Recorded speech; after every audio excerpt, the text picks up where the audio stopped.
You guys have had a lot of hands-on time with it in the past over certain levels, and I'm just going to walk you through a little bit of what you're going to see today. What we're going to do today for you is have you sit down and basically play the game from the beginning. We're going to have a timeout at about an hour so that everybody can get a chance to actually do this, but you're basically going to be experiencing the game in its retail form where you're going to sit down at home, plug it into your TV and play it. So let me just hop in. I have one save file here so I can just kind of show you how to navigate. You guys will play through an introductory level, and then eventually you're going to end up at this hub. And basically what this is it's a cosmic observatory, and it acts as your hub world, sort of similar to the castle in Super Mario 64. So you can see we're going to run around over here. Basically, the grand galaxies, as they are called, are sort of located in central domes. This particular one that I went to is called the Terrace, and basically you go in, you guys probably recognize this if you played any of the other versions. This is a grab star, and when you press A and grab it, you go up and you get a zoom out, and here are the galaxies that you can actually go to. You won't be seeing this when you first go into this particular area. You're probably only going to see one galaxy that's open, and in true Mario tradition, you're basically going to be collecting stars and opening up more and more galaxies. What would happen, depending on how long you play, and you guys probably actually won't get far enough to do this, but as you can see over there, it's quite dark. As you get more and more grand stars, you actually are going to illuminate areas of the observatory and be able to access them. It's actually sort of similar to the sunshine mechanic. You're probably not going to get that far, but in any case, when you go in, basically pick your galaxy, and once you get into that, let's go. You guys have probably seen this one before, but I'll do a little mission that you haven't seen before.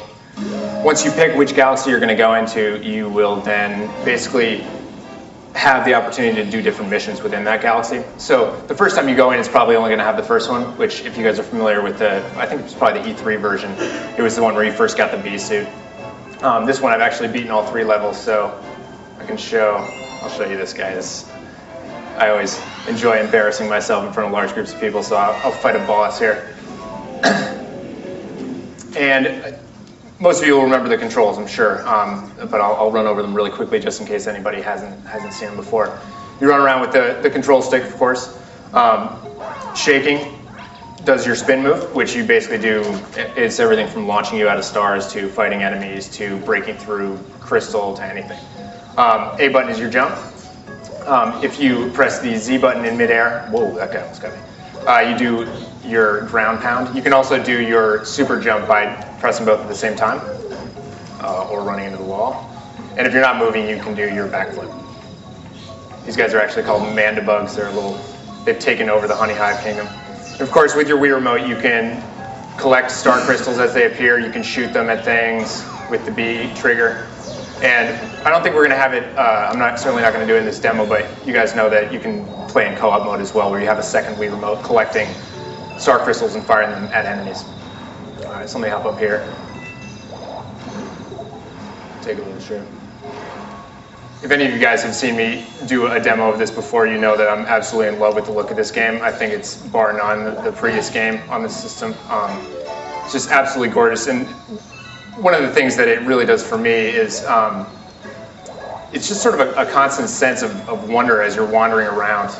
You really literally don't know what you're going to see next in this game because there's no limits. I mean, you're in outer space, so the team has had total creative direction to basically do whatever they want.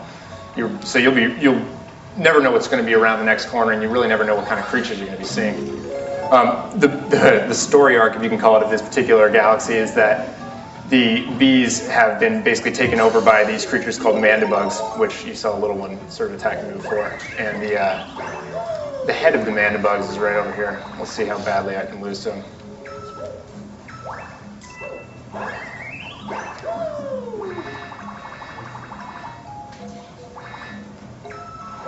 All right, this is going to get ugly. I don't want to hear any heckling either. This is really hard. First, we'll get airborne here. All right. Of course, I'm giving you the hint on how to beat them yourselves, but I trust that you guys are decent enough Mario players that you probably would have figured this out on your own. You can also haul over here, grab onto the honeycomb if you want to wait for him to come back. All right, here we go. Come on! Oh. All right, he's dropping bombs now. Yes.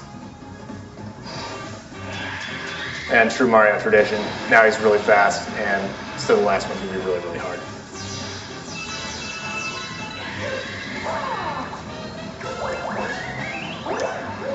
That did not work. I don't know if you guys remember these dandelions from Jungle Beat, which, as many of you know, is one of my favorite games of all time. Same team, of course.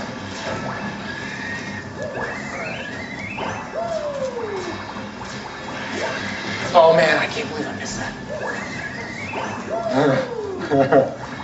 The beauty of this game too, though, is, you know, even when you fail, it's awesome fun. Oh, not when you fail that bad, but it's the type of game that you'll basically play a level over and over again, and maybe you get sucked into a black hole 5 times out of 6, but that 6th time is really where it's at. Okay, lost my B power. Water, of course, makes the B power go away, so you gotta avoid that in this boss battle. Man, he keeps going sideways. Oh.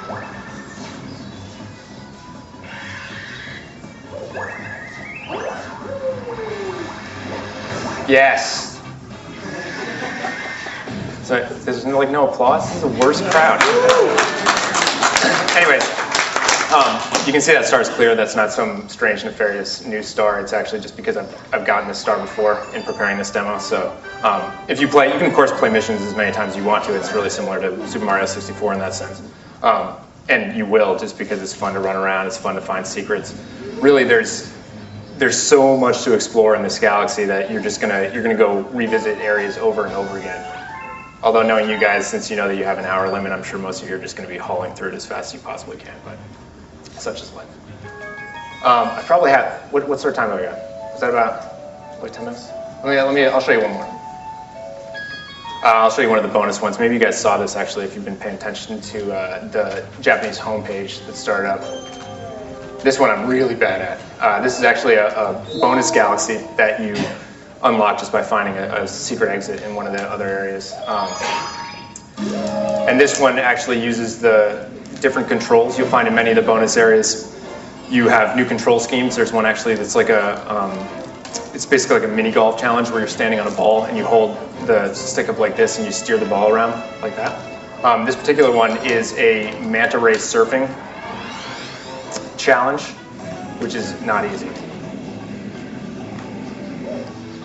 All right.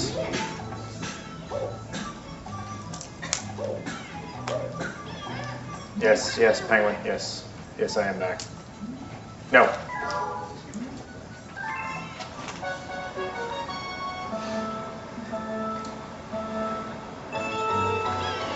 So basically this one you're just doing by tilting. So I'm not using the nunchuck at all, even though I'm still grasping it over here. You need a delicate hand.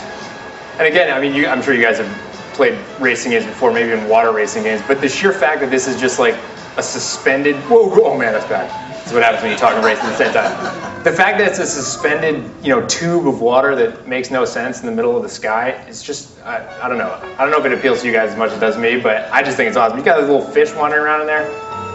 Again, just all bets are off as far as creativity goes. And the water is really reactive. Hopefully some of you guys will make it this far so I can come over and laugh at you while you try to do it. But I mean, these waves are basically bouncing you on corners, so you have to consider it as you're cruising through. Holding down the A button to accelerate too, which if you're, oh man, if you're good, you should do at all times.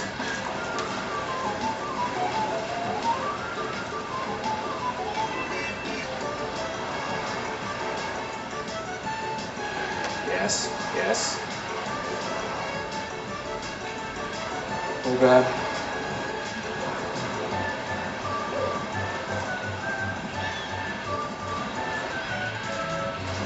Oh, that. Okay. All right. Everything's fine. Everything's fine.